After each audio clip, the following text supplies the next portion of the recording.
Boil ৰেচিপিটো boil হ'লেও খাবলৈ কিন্তু বইল নিচিনা নালাগে, বহুত টেষ্টি হয় খাবলৈ। আপোনালোকে এবাৰ বনাই খাই চাব। ঠিক আছে, তেনেহ'লে বলক ভিডিঅ'টো 1 কেজি পৰ্ক লৈছোঁ মই। ইয়াতে অলপমান নিমখ আৰু অলপমান পানী দি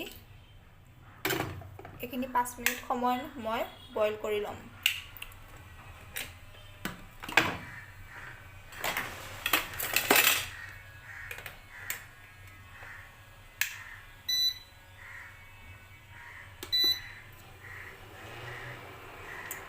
মিনিটৰ পাছত মই এইটো অফ কৰি দিলোঁ।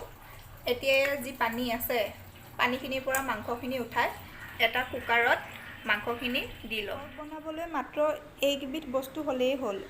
অতি চিম্পুলকৈ, অতি সহজভাৱে বইল পৰ্ক ৰেচিপিটো বনোৱা হ'ব, কিন্তু খাবলৈ বিৰাটেই টেষ্টি হয়।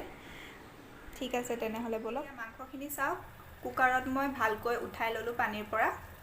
এতিয়া গেছটো লগাই, যিহেতু এইটো বইল ৰেচিপি হয়, ইয়াতে তেল ব্যৱহাৰ নহয়, অলপমান পানী দি দিম।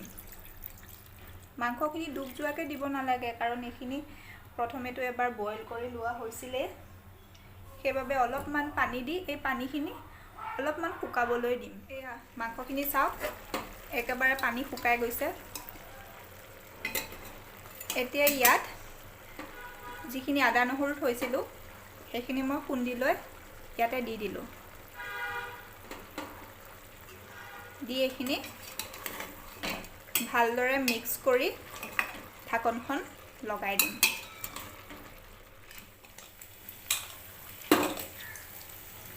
এয়া মাংসখিনি মই মাজতে আদা নহৰুখিনিৰ লগত 2-3 বাৰ লৰাই ভাজি লৈছোঁ।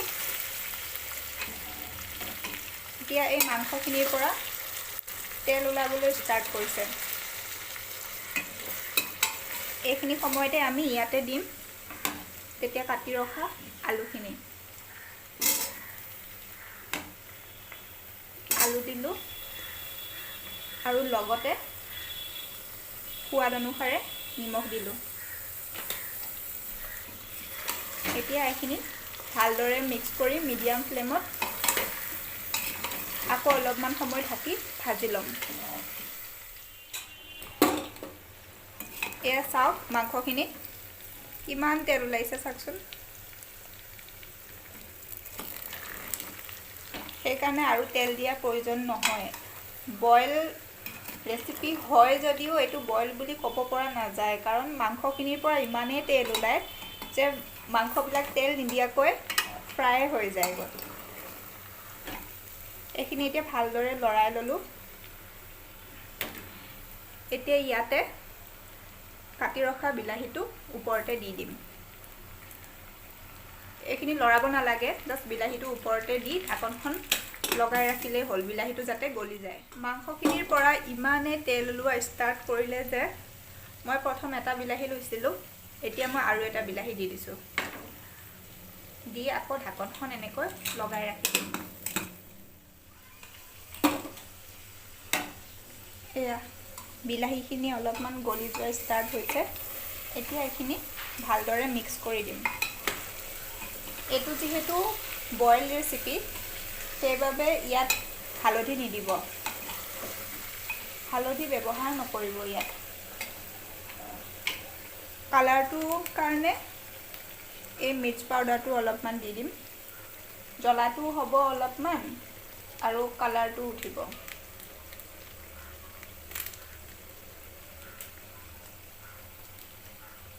এতিয়া এইখিনি ভালদৰে মিক্স কৰি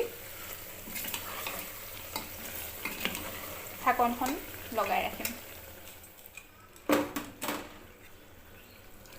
ফাইনেলি মাংসখিনি হৈ গ'ল। ইয়াতে বিলাহী, আলু সকলোবিলাক ধুনীয়াকৈ গলি গ'ল। এতিয়া ইয়াত কাটি ৰখা মান ধনিয়া পাতখিনি দি দিম ওপৰতে ছটিয়াই।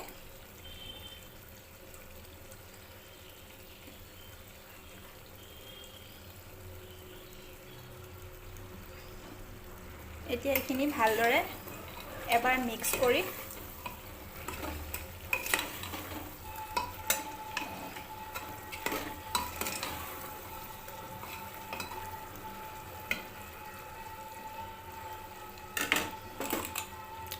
ঢাকনখন লগাই 1 মিনিটৰ কাৰণে ল' ফ্লেমত ৰাখি দিম।